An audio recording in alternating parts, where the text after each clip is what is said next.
Hello friends, आज हम पढ़ेंगे राजस्थान की नहरों के बारे में।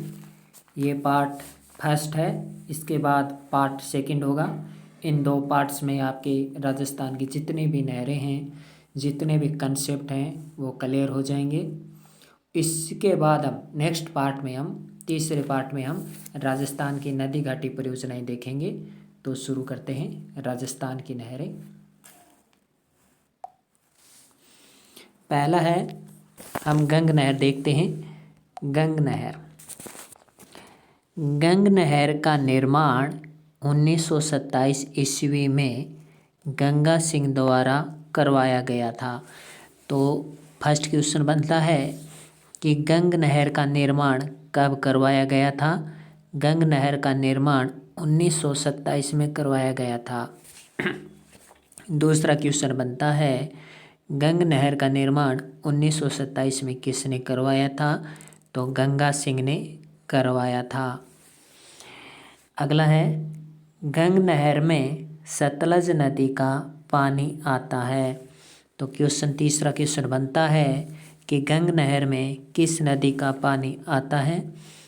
तो गंग नहर में सतलज नदी का पानी आता है।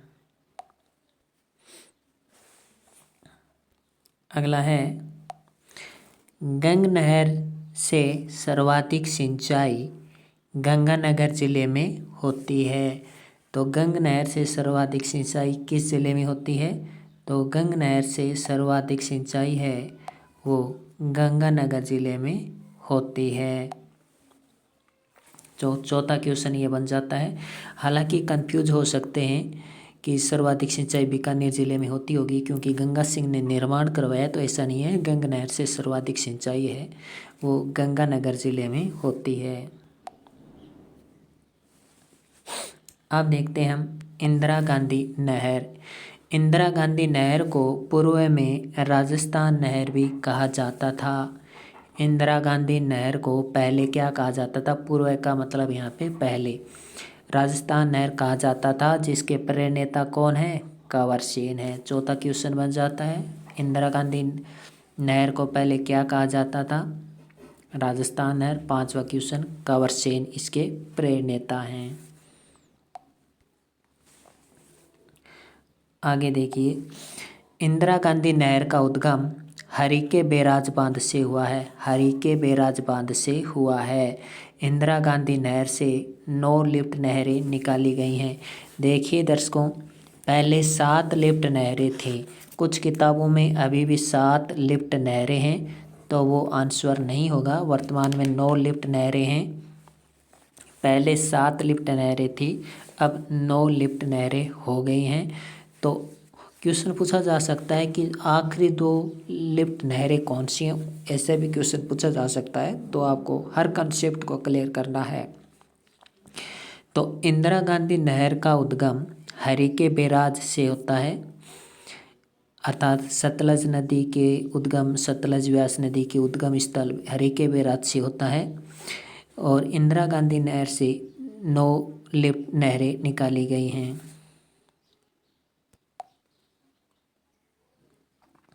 अब देखते हैं, हम इंदिरा गांधी नहर के बारे में आगे विस्तार से पढ़ेंगे। उससे पहले कुछ नहरें देख लेते हैं हमने। भरतपुर नहर। भरतपुर नहर है वो यमुना की भांकड़ा नागल नहर से निकाली गई है। भरतपुर नहर यमुना की भांकड़ा नहर से निकाली गई है। जो यमुना नदी है, यमुना नदी से भांकड़ा नहर निकाली गई, और उस भांकड़ा नहर से भरतपुर नहर निकाली गई।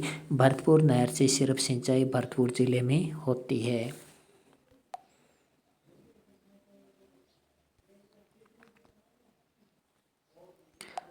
आगे, गुड़गांव नहर। गुड़गांव नहर से हरियाणा एवं ये राजस्थान की संयुक्त परियोजना है। हरियाणा एवं राजस्थान में सिंचाई की जाती है गुड़गांव नहर से। तो गुड़गांव नहर है वो हरियाणा तथा राजस्थान की संयुक्त परियोजना है। तो क्वेश्चन ऐसे भी बन जाते हैं कि निम्न में से कौन सी राजस्थान की संयुक्त परियोजना नहीं है, या निम्न में से कौन सी राजस्थान की संयुक्त परियोजना है, निम्न में से कौन सी संयुक्त परियोजना है। तो ऐसे भी क्वेश्चन बनते हैं, तो इसलिए मैंने ये पॉइंट रखा। अब अगला है सिद्धमुख नहर। सिद्धमुख नहर परियोजना का नाम बदलकर राजीव गांधी परियोजना कर दिया गया है। तो क्वेश्चन पूछा जा सकता है राजीव गांधी नहर परियोजना का पहले क्या नाम था, तो सिद्धमुख नहर था। तो सिद्धमुख नहर परियोजना का नाम बदलकर राजीव गांधी नहर परियोजना नाम रख दिया गया है। अगला देखिए भाखड़ा नागल परियोजना, बहुत ही इम्पोर्टेंट है ये। तो भाखड़ा नागल परियोजना से राजस्थान, पंजाब व ये हरियाणा की संयुक्त परियोजना है। भाखड़ा नागल परियोजना राजस्थान, पंजाब एवं हरियाणा की संयुक्त परियोजना है और इसमें राजस्थान का 15.22% हिस्सा है और भाखड़ा नागल परियोजना में 15.22% हिस्सा है। अब देखिए सबसे इम्पोर्टेंट क्वेश्चन इनमें से, भाखड़ा नागल बांध से सर्वाधिक सिंचाई हनुमानगढ़ एवं गंगानगर जिले में होती है। तो भाखड़ा नागल परियोजना से सर्वाधिक सिंचाई किन जिलों में होती है, हनुमानगढ़ एवं श्री गंगानगर में। और ये क्वेश्चन भी कई बार पूछा जा चुका है। तो भाखड़ा नागल परियोजना एग्जाम की दृष्टि से बहुत बहुत ज़्यादा इम्पोर्टेंट है। आगे देखिए इंदिरा गांधी नहर। इंदिरा गांधी नहर परियोजना की आधारशिला 31 मार्च 1958 में रखी गई थी। इंदिरा गांधी नहर परियोजना की आधारशिला कब रखी गई थी, 31 मार्च 1958 को रखी गई थी। तो इंदिरा गांधी नहर परियोजना की आधारशिला 31 मार्च 1958 में रखी गई थी। आगे देखिए इंदिरा गांधी नहर परियोजना का पुराना नाम राजस्थान नहर था, लेकिन इंदिरा गांधी का पुराना नाम क्या था, इंदिरा गांधी नहर का पुराना नाम राजस्थान नहर था, जिसे 2 नवंबर 1984 को बदलकर इंदिरा गांधी नहर नाम कर दिया गया। तो क्वेश्चन बनता है कि इंदिरा गांधी नहर नाम कब रखा गया, राजस्थान नहर का नया नाम इंदिरा गांधी नहर नाम कब परिवर्तित किया गया, तो वो किया गया 2 नवंबर 1984 को, 1984 को। तो 2 नवंबर 1984 को 2 नवंबर 1984 को राजस्थान नहर का नाम बदलकर इंदिरा गांधी नहर कर दिया गया। इंदिरा गांधी नहर को राजस्थान की मारूगंगा तथा राजस्थान की जीवन रेखा कहा जाता है। तो राजस्थान की मारूगंगा तथा राजस्थान की जीवन रेखा कहा जाता है इंदिरा गांधी नहर को।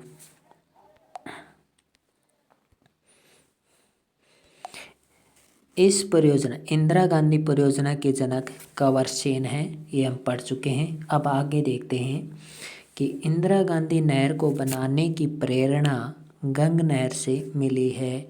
पहले गंग नहर थी और गंग नहर के आधार पर ही इंदिरा गांधी नहर का निर्माण किया गया, क्योंकि गंग नहर से इतनी जल आपूर्ति नहीं हो पा रही थी, इसलिए गंग नहर के अलावा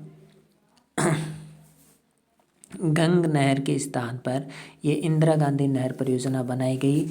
इसका उद्गम सतलज एवं व्यास नदी के हरिके बैराज से होता है, ये हम पढ़ चुके हैं। तो यह भी याद रखिए कि हरिके बैराज बांध कहाँ है, सतलज एवं व्यास नदियों के मध्य है। तो इंदिरा गांधी नहर का उद्गम सतलज व व्यास नदी के संगम पर हरिके बैराज बांध से होता है और ये हरिके बैराज बांध पंजाब के फिरोजपुर में स्थित है।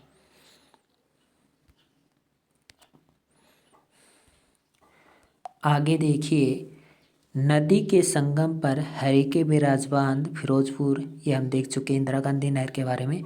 अब देखिए इंदिरा गांधी नहर का अंतिम स्थान गडरा रोड बाड़मेर के निकट है, इसे 0 पॉइंट कहा जाता है। तो पूछा जा सकता है इंदिरा गांधी का 0 पॉइंट कहाँ स्थित है, कहाँ अवस्थित है, तो वो है गडरा रोड बाड़मेर। बाड़मेर न देकर सिर्फ गडरा रोड भी ऑप्शन में दे सकता है। तो आपको एकदम कंसेप्ट याद होना चाहिए, कंप्लीट याद होना चाहिए, कंसेप्ट हर कंसेप्ट याद होना चाहिए। तो इंदिरा गांधी का अंतिम स्थान गडरा रोड बाड़मेर है, जिसे 0 पॉइंट कहते हैं। आगे देखिए, इसका उद्गम सतलज एवं व्यास नदियों के मध्य हरिके बैराज पंजाब फिरोजपुर, अंतिम स्थान गडरा रोड बाड़मेर देख चुके हैं। आगे देखते हैं हम।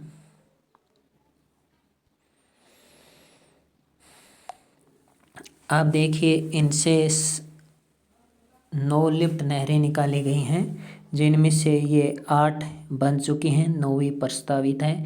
तो इस प्रकार से 9 मान सकते हैं हम, क्योंकि जो बन रही है, जो लिफ्ट नहर बन रही है, वो भी शामिल कर लेते हैं हम एक प्रकार से। तो 9 लिफ्ट नहरों में से 8 लिफ्ट नहर देखते हैं। पहली है चौधरी कुंभाराम लिफ्ट नहर। चौधरी कुंभाराम लिफ्ट नहर ये झुंझुनू, चूरू एवं हनुमानगढ़ जिले को पानी उपलब्ध कराती है। चूरू जिले के पास ही झुंझुनू जिला है, झुंझुनू जिले को जल प्रदान करती है। तो चूरू, झुंझुनू और हनुमानगढ़ जिले को ये कुंभाराम लिफ्ट नहर जल प्रदान करती है। अगली है कंवर सेन लिफ्ट नहर। ये सबसे लंबी लिफ्ट नहर है। वेरी इंपॉर्टेंट क्वेश्चन, याद रखिए। कंवर सेन लिफ्ट नहर है, इंदिरा गांधी नहर की ये लिफ्ट नहरें हैं। तो कंवर सेन लिफ्ट नहर सबसे लंबी लिफ्ट नहर है और इससे बीकानेर एक गंगानगर जिले को जल मिलता है। याद रखिए, कंवर सेन लिफ्ट नहर को बीकानेर नगर की या बीकानेर जिले की या बीकानेर की जीवन रेखा कहा जाता है। तो कंवर सेन से कितने क्वेश्चन बन जाते हैं? 3 क्वेश्चन बन जाते हैं इस लिफ्ट नहर से। पहला कि लिफ्ट नहर सबसे लंबी लिफ्ट नहर है। देखिए, इनकी लंबाई याद नहीं रखनी है, किसकी कितनी लंबाई है ये याद नहीं रखनी है। सिर्फ इनके बस इतना ही याद रखना है कि किन जिलों को जल की आपूर्ति करती है, कौन सी सबसे छोटी है, कौन सी सबसे लंबी है, बस इतना ही याद रखना है। तो अगला है पन्नालाल बारूपाल लिफ्ट नहर। पन्नालाल बारूपाल लिफ्ट नहर ये बीकानेर एवं नागौर जिले को, बीकानेर तथा नागौर जिले को जल की आपूर्ति करती है। आपने नाम सुना होगा गजनेर लिफ्ट नहर, ये इसी का ही प्राचीन नाम था। गजनेर लिफ्ट नहर का नाम बदलकर पन्नालाल बारूपाल लिफ्ट नहर कर दिया गया है। अक्सर यह किताबों में आपको नहीं मिलेगा देखने को कि इसका पुराना नाम क्या था। अगला है 4 नंबर वीर तेजाजी लिफ्ट नहर। वीर तेजाजी लिफ्ट नहर ये सबसे छोटी लिफ्ट नहर है और ये बीकानेर को जलापूर्ति करती है। तो ये भी पूछा जा सकता है कि कौन सी नहर सिर्फ बीकानेर जिले को जल की आपूर्ति करती है, तो वो है वीर तेजाजी लिफ्ट नहर। बाकी सब 2-3 जिलों को तो करती ही करती है। अगली है डॉक्टर करने सिंह लिफ्ट नहर। डॉक्टर करने सिंह लिफ्ट नहर ये इसका पुराना नाम कोलायत लिफ्ट नहर था। डॉक्टर करने सिंह लिफ्ट नहर इसका पुराना नाम कोलायत लिफ्ट नहर था। यह है बीकानेर तथा जोधपुर जिले को जल की आपूर्ति करती है। डॉक्टर करने सिंह लिफ्ट नहर है वो बीकानेर तथा जोधपुर जिले को जल की आपूर्ति करती है। अगला है गुरु जम्बेश्वर लिफ्ट नहर। ये जैसलमेर, बीकानेर, जोधपुर जिले को जल की आपूर्ति करती है। जैसलमेर, बीकानेर, जोधपुर को जल की आपूर्ति करती है। गुरु जम्बेश्वर लिफ्ट नहर जैसलमेर को, बीकानेर को, जोधपुर को जल की आपूर्ति करती है। 7वीं है जय नारायण व्यास लिफ्ट नहर। जैसलमेर और जोधपुर को जल की आपूर्ति करती है। ये बीकानेर को नहीं करती है। जैसलमेर और जोधपुर को जय नारायण व्यास लिफ्ट नहर और गुरु जम्बेश्वर लिफ्ट नहर जैसलमेर, बीकानेर, जोधपुर को जल की आपूर्ति करती है। राजीव गांधी लिफ्ट नहर, इसे जोधपुर नगर की जीवन रेखा कहा जाता है। याद रखिए, जोधपुर नगर की जीवन रेखा किसे कहा जाता है? राजीव गांधी लिफ्ट नहर को कहा जाता है। इससे जोधपुर बाड़मेर गांव को पेयजल प्राप्त होता है। क्या होता है? पेयजल प्राप्त होता है। सिंचाई नहीं होती, पेयजल प्राप्ति होता है। गुरु जम्बेश्वर से भी पेयजल ही प्राप्त होता है।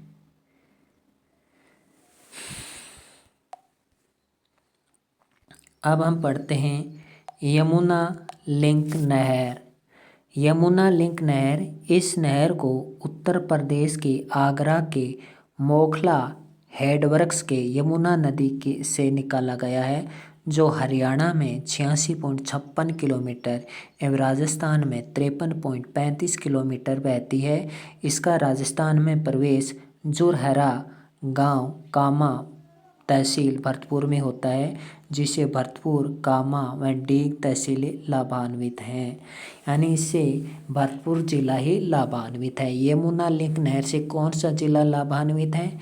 भरतपुर के कामा तथा डीग तहसीलें लाभान्वित है। कामा तहसीलें, डीग नहीं, डीग ऐसे स्थान है, तो कामा और डीग ये दोनों ही भरतपुर में हैं और ये लाभान्वित हैं। कहाँ प्रवेश करता है यमुना लिंक नहर का? कई बार पूछा गया क्वेश्चन, कई बार पूछा गया है ये फॉरेस्ट गार्ड में, वार्डन में, राजस्थान पुलिस में, पटवार एग्जाम में, कई एग्जाम में पूछा गया कि यमुना लिंक नहर का जल कहाँ राजस्थान में किस स्थान पर प्रवेश करता है? तो उसमें ऑप्शन था कामा, भरतपुर। जोरहरा गांव नहीं था, तो इस बार हो सकता है जोरहरा गांव दे दे, क्वेश्चन बदल कर दे सकते हैं। ठीक, तो राजस्थान में 53.35 किलोमीटर बहती है और भरतपुर जिले को यमुना लिंक नहर से जल की आपूर्ति होती है। तो ये तो था राजस्थान की नहरें। इसका पार्ट सेकंड भी आएगा, हम इसका पार्ट सेकंड भी पढ़ेंगे।